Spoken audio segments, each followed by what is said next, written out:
Pegado a la estación del norte de San Sebastián se halla el campo municipal de Atocha. Desde él, y mientras va llegando la hora del partido dominguero, nosotros vamos a contarles la historia de la Real Sociedad de Fútbol, un club sin grandes millones y sin grandes triunfos, una historia sencilla para un equipo sencillo.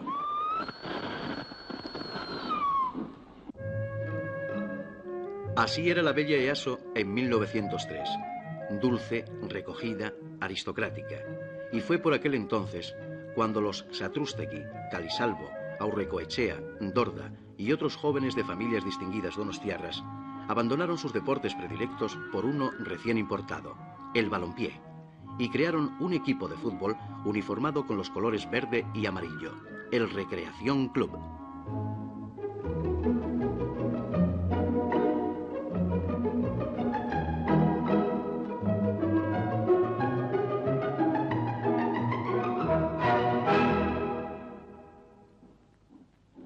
Poco a poco fueron brotando otros equipos cuya rivalidad les llevó a concertar bulliciosos partidos los domingos por la mañana en el amplio campo que la autoridad militar utilizaba para instrucción de los reclutas, frente a la playa de Ondarreta. Así pasaron a hacerse populares los nombres de Amaicabat, Baskonia, Easo, Avión, Fortuna y otros más que montaron sus torneos e incluso lucieron sus habilidades futbolísticas desde Hendaya hasta Mont-de-Marsan. En 1909, San Sebastián mantenía su rango de primera ciudad veraniega, y en ese año, un equipo denominado San Sebastián Fútbol Club, capitaneado por Miguel Sena, decide integrarse en el ya federado Club Ciclista para poder así participar en los campeonatos de España. En su primera temporada de actuación, ese mismo año de 1909, el Club Ciclista de San Sebastián queda campeón de España al vencer al Español de Madrid en encuentro celebrado en la capital de España. El equipo vencedor estaba compuesto por los siguientes hombres: Bea, Alfonso Sena, Arocena, Arrillaga, Echeverría y Rodríguez, Miguel Sena, McQueens, Lacorte, Simons y Vireven. Este mismo equipo se emancipa del Club Ciclista, organizándose en septiembre de 1909 bajo el nombre de Sociedad de Fútbol de San Sebastián.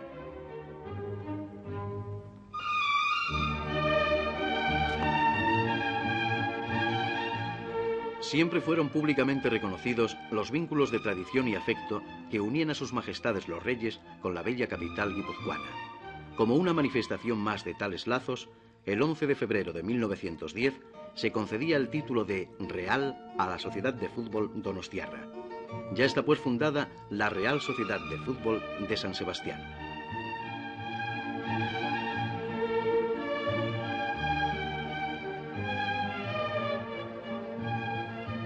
Su primer presidente fue don Adolfo Sáez Alonso y su primer capitán, José Ángel Berraondo.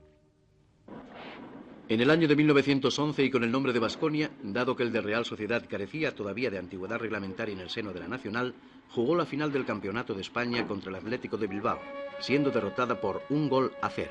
He aquí el equipo que jugó aquella final.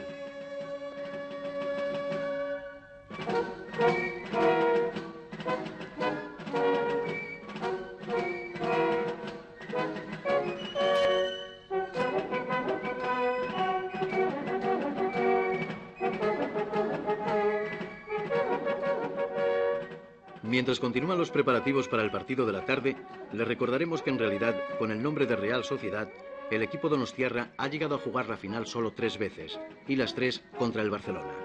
He aquí el equipo de la Real Sociedad en 1916. Arregui, Bautista, Sidley, Imaz, Valverde, Sena, Hacha, Agustín Izaguirre, Echart y los hermanos Arrate. Agustín Izaguirre, el pionero de esa gran cantera de porteros que Guipúzcoa ha dado al fútbol nacional. Mariano Arrate, uno de los primeros ejemplos de la furia hispana. 2 hombres de 1916, el jugador Félix Echart y el directivo Luis Urquía, nos hablan de aquella época. Señor Echart, por favor. Sí. Usted que fue compañero de Mariano Arrate, cuéntenos un poco cómo era Mariano Arrate como jugador. Tremendo, muy bueno, jugador estupendo. Además, jugaba de defensa él, pues no pasaba nadie como Mariano Arrate delante. O sea que tenía muchas facultades. Sí, tenía. Era farafa, Llamamos farafa porque era un poco farafilla, Farací. Y señor Urquía, ¿qué piensa de Mariano Arrate? Que era un jugador excepcional, que imponía por su fuerza y por su debilidad. Verdaderamente, el Patricio Araboraza, por ejemplo, que fue un delantero tan tremendo, pues una de sus mayores victorias era haberle driblado una vez a Mariano Arrate. Sí. Era tan difícil de pasar. Pasaba la pelota, no pasaba el jugador. O pasaba el jugador, no pasaba la pelota. Sí. ¿Y usted qué recuerda de aquella época? Usted como directivo. Era una época muy distinta a la actual. Que andábamos muy mal con la tesorería y nos defendíamos como podíamos, porque los gastos eran bastantes y los ingresos no eran susceptibles para compensar. Pero algo sí que pagarían ustedes a Mariano Arrate. Sí, dada la vida modesta y demás, 175 pesetas al mes. El único que cobraba. Y Gregorio Mesena también cobraba. Sí, aquel menos. 150. ¿Y Echart? Echar pues 000. Con mucho entusiasmo. Tú eras rico.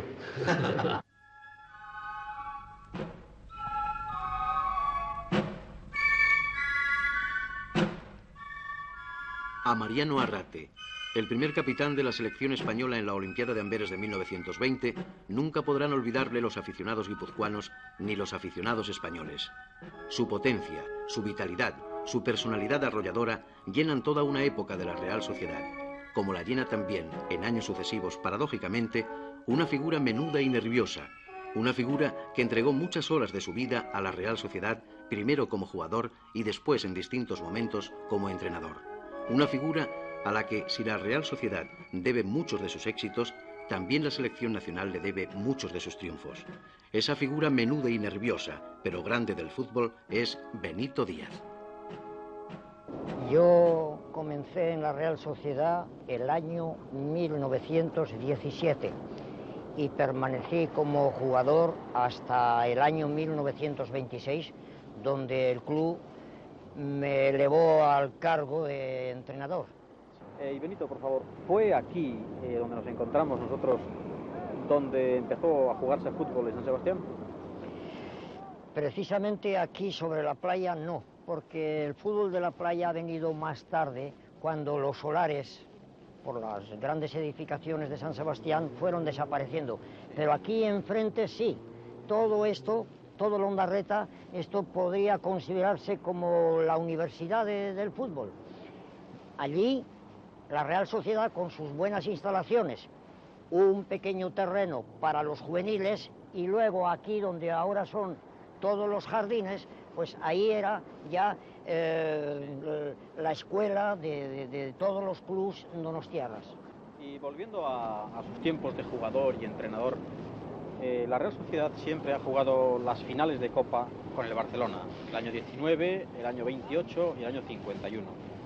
Cuéntenos usted la final del año 28, que fue una de las finales más dramáticas que ha jugado la Real Sociedad. Pues sí, es una coincidencia, la Real ha jugado siempre las finales de la Copa contra el Barcelona, y esta precisamente del año 28, que no fue una, sino que fueron 3, se jugaron en Santander, 2 seguidas, y la tercera hubo que aplazarla porque nosotros, la mayor parte de nuestros jugadores, estaban dentro de la selección que Berraondo hizo para la Olimpiada, y yo mismo acompañé al equipo como entrenador. Sí. Y fueron unas finales que yo creo que de haber jugado ya la tercera, enseguida de las dos anteriores, teníamos una probabilidad mayor, porque nosotros ya vinimos bastante cascaos de la Olimpiada, mientras que el Barcelona, con su cuadro de profesionales, pues tuvo un tiempo suficiente para reponerse y tener unos bríos que a nosotros nos faltaron. ¿Por cuánto ganó el Barcelona esta última? Las dos primeras se empataron a 1 y la tercera nos ganó 3-1. Estos son los componentes del equipo que jugó la dramática final de Santander: Trino, Arrillaga, Cholín, Marculeta, Quiriqui, Izaguirre, Bienzobas, Amadeo, Mariscal, Yurrita y Zaldúa. Y este es el equipo de bellas señoritas donostiarras que, llevadas de su ilusión y de su amor al club, bordaron la bandera de la Real Sociedad.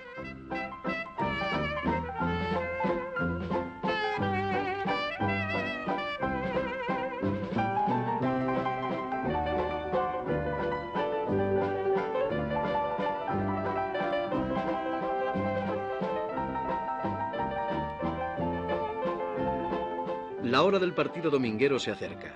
Nos abre las puertas del campo Amadeo, uno de los jugadores de aquella final de Santander y uno de los jugadores más corajudos y briosos con que contó la Real Sociedad en aquel entonces.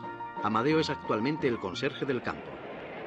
El actual Atocha es fruto de diversas ampliaciones habidas a lo largo de los años. La inauguración data del 5 de octubre de 1913. El partido inaugural fue jugado entre el Atlético de Bilbao y la Real Sociedad, partido que terminó con el resultado de empate a 3 tantos.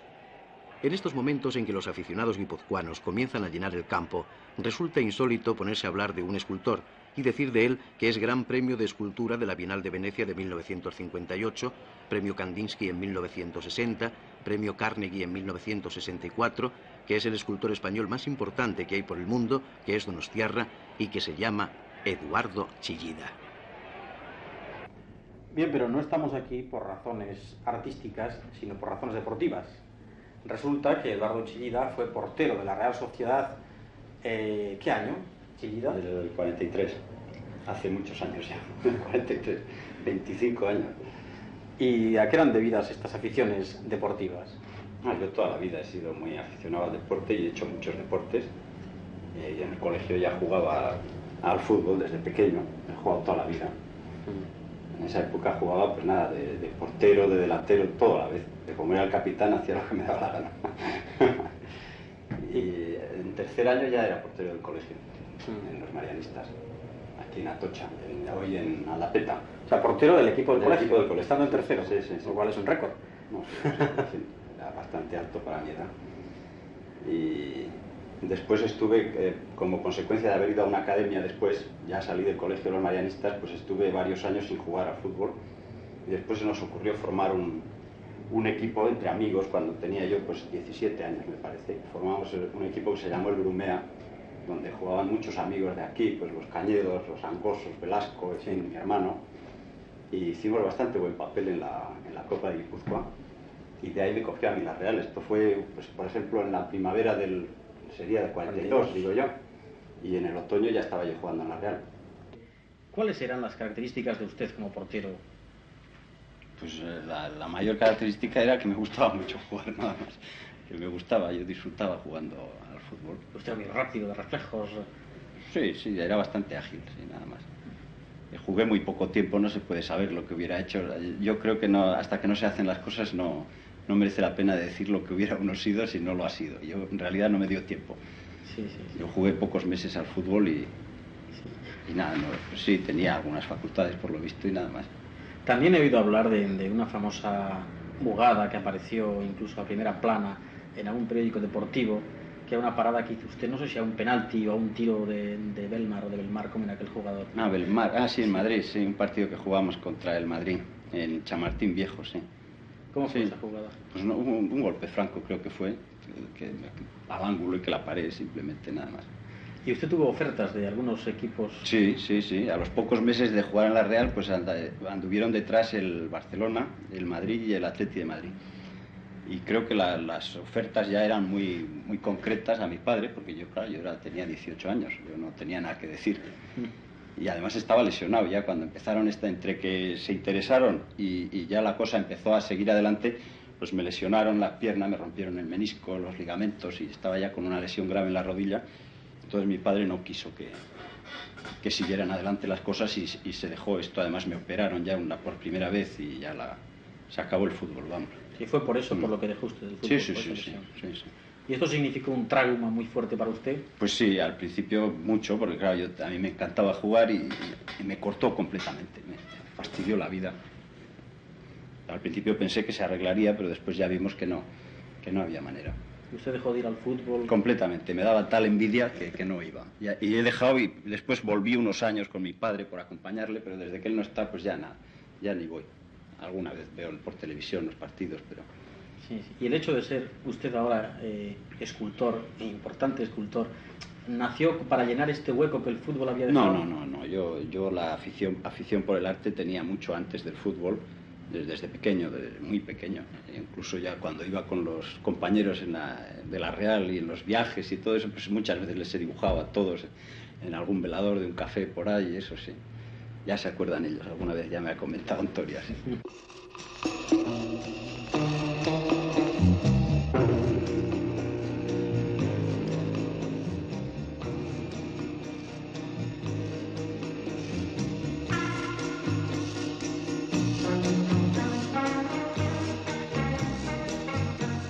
La temporada 1950-51 fue una de las más brillantes de la Real Sociedad.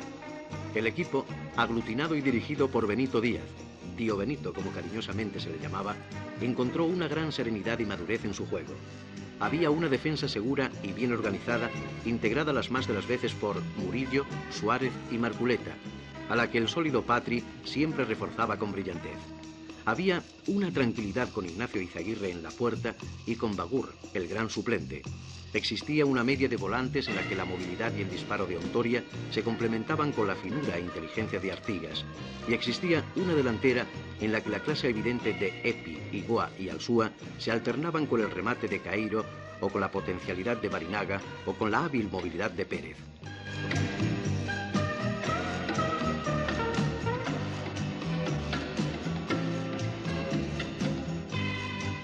Todo un equipo perfectamente preparado físicamente y sabiendo jugar a una defensiva cerrada intercambiable con rápidos contraataques.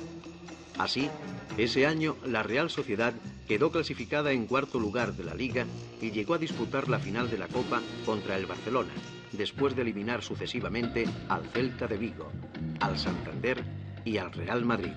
Toda una gran temporada.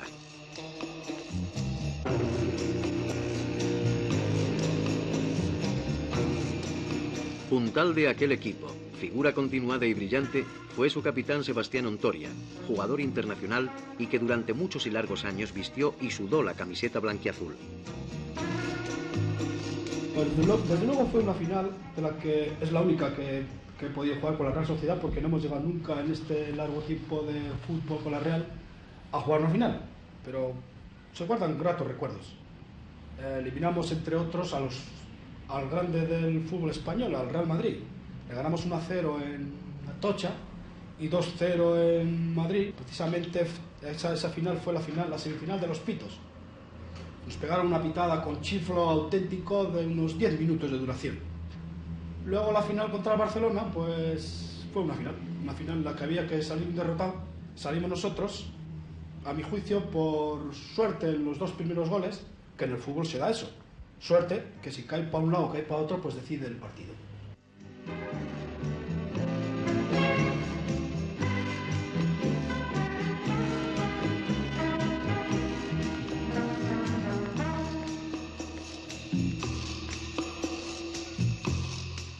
El crítico deportivo del periódico Unidad de San Sebastián, Eros Tarbe, enjuiciaría así esta final de la Copa. Al triunfo del Barcelona, logrado en el mejor plan, no hay que discutirle nada. Triunfo rotundo que respalda la superioridad de su cuadro. Con una fórmula de juego y con otra, la Real Sociedad, por debajo del Barcelona, campeón en justicia. El mal bote del balón que ocasionó el segundo gol libra a Izaguirre de la censura, y los backs no desmerecieron por sí mismos, sino por el peso de lo que valían los delanteros rivales. Ontoria bregó a su manera luchadora y algunos de sus disparos los encontró Ramallest fuera del marco. El fallo radicó en la vanguardia. ni línea de ataque para inquietar a la defensa azulgrana, ni enlace con las otras. Una muy floja actuación en la que influiría acaso el reconocimiento implícito de su inferioridad.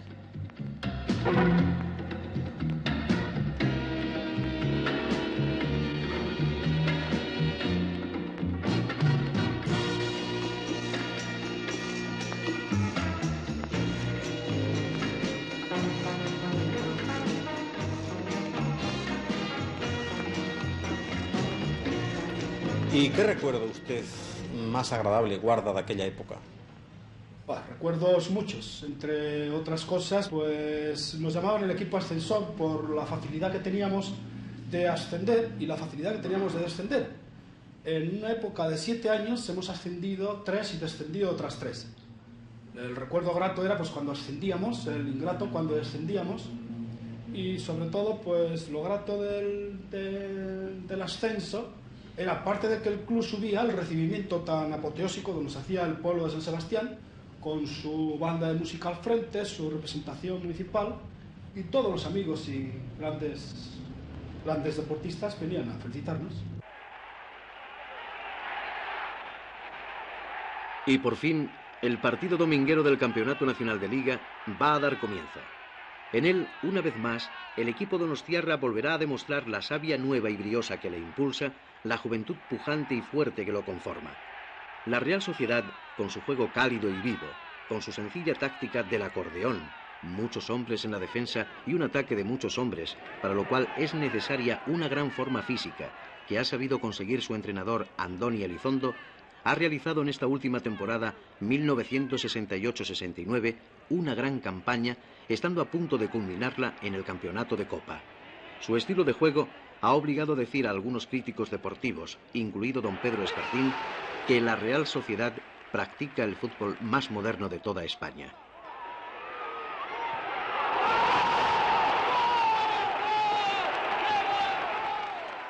Y para este equipo joven, que ha vuelto a ganar este año el trofeo de la deportividad, un presidente también joven, posiblemente el presidente de Primera División más joven de España, don José Luis Orbegozo Balzola.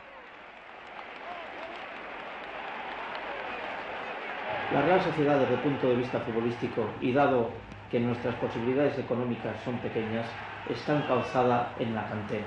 Nosotros queremos ser un club representativo de Guipúzcoa, queremos cada vez ser más guipuzcoanos, queremos llegar al fondo de la afición futbolística guipuzcoana, y por eso nuestra meta y nuestro cauce normal en nuestras actividades futbolísticas es tener jugadores de la cantera guipuzcoana. Buena prueba de ello es que actualmente, de todos los componentes de la nómina del equipo profesional, del equipo de tercera división y del equipo juvenil, creo que solo hay un jugador que no ha nacido en esta provincia de Guipúzcoa. ¿Qué planes tiene usted para el futuro? Bueno, desde el punto de vista deportivo nosotros seguiremos esa línea. Si la cantera guipuzcoana nos sigue dando los frutos que actualmente nos ha dado, pues tendremos un equipo en primera división, pero sin embargo, como en plan de evolución de la Real Sociedad, sí pensamos en un nuevo campo. Nosotros, dada la meteorología de esta provincia, tenemos problemas gordos en el sentido de que la actuación del público está mediatizada por el tiempo. Muchas veces en el crudo invierno no tenemos las comodidades necesarias para poder alojar a todos los aficionados al fútbol, y por eso pensamos en un nuevo campo en el cual naturalmente todo tendría que ser cubierto y todo sentado. Eso naturalmente es la evolución de los tiempos modernos, pero es una ambición por nuestra parte grande, puesto que nuestras posibilidades económicas para poder conseguir eso van a estar, como he dicho anteriormente, muy mediatizadas.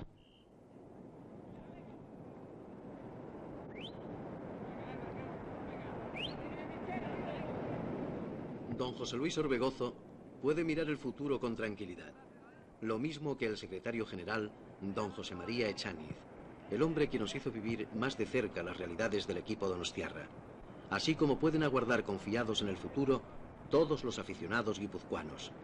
En estos chavales que, llenos de ilusión, descalzos o con tobilleras, con lluvia, frío o sol, juegan al fútbol todos los domingos por la mañana en las arenas de la playa de la Concha, está el futuro prometedor del fútbol guipuzcoano.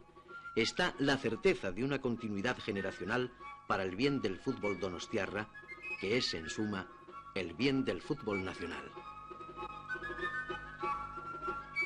La Real se ha consolidado. Es ya un equipo estable con proyección a los puestos altos de la clasificación. En la última temporada ha estado a punto de colocarse en uno de los que dan derecho a jugar la Copa de la UEFA. Este parece ahora su objetivo.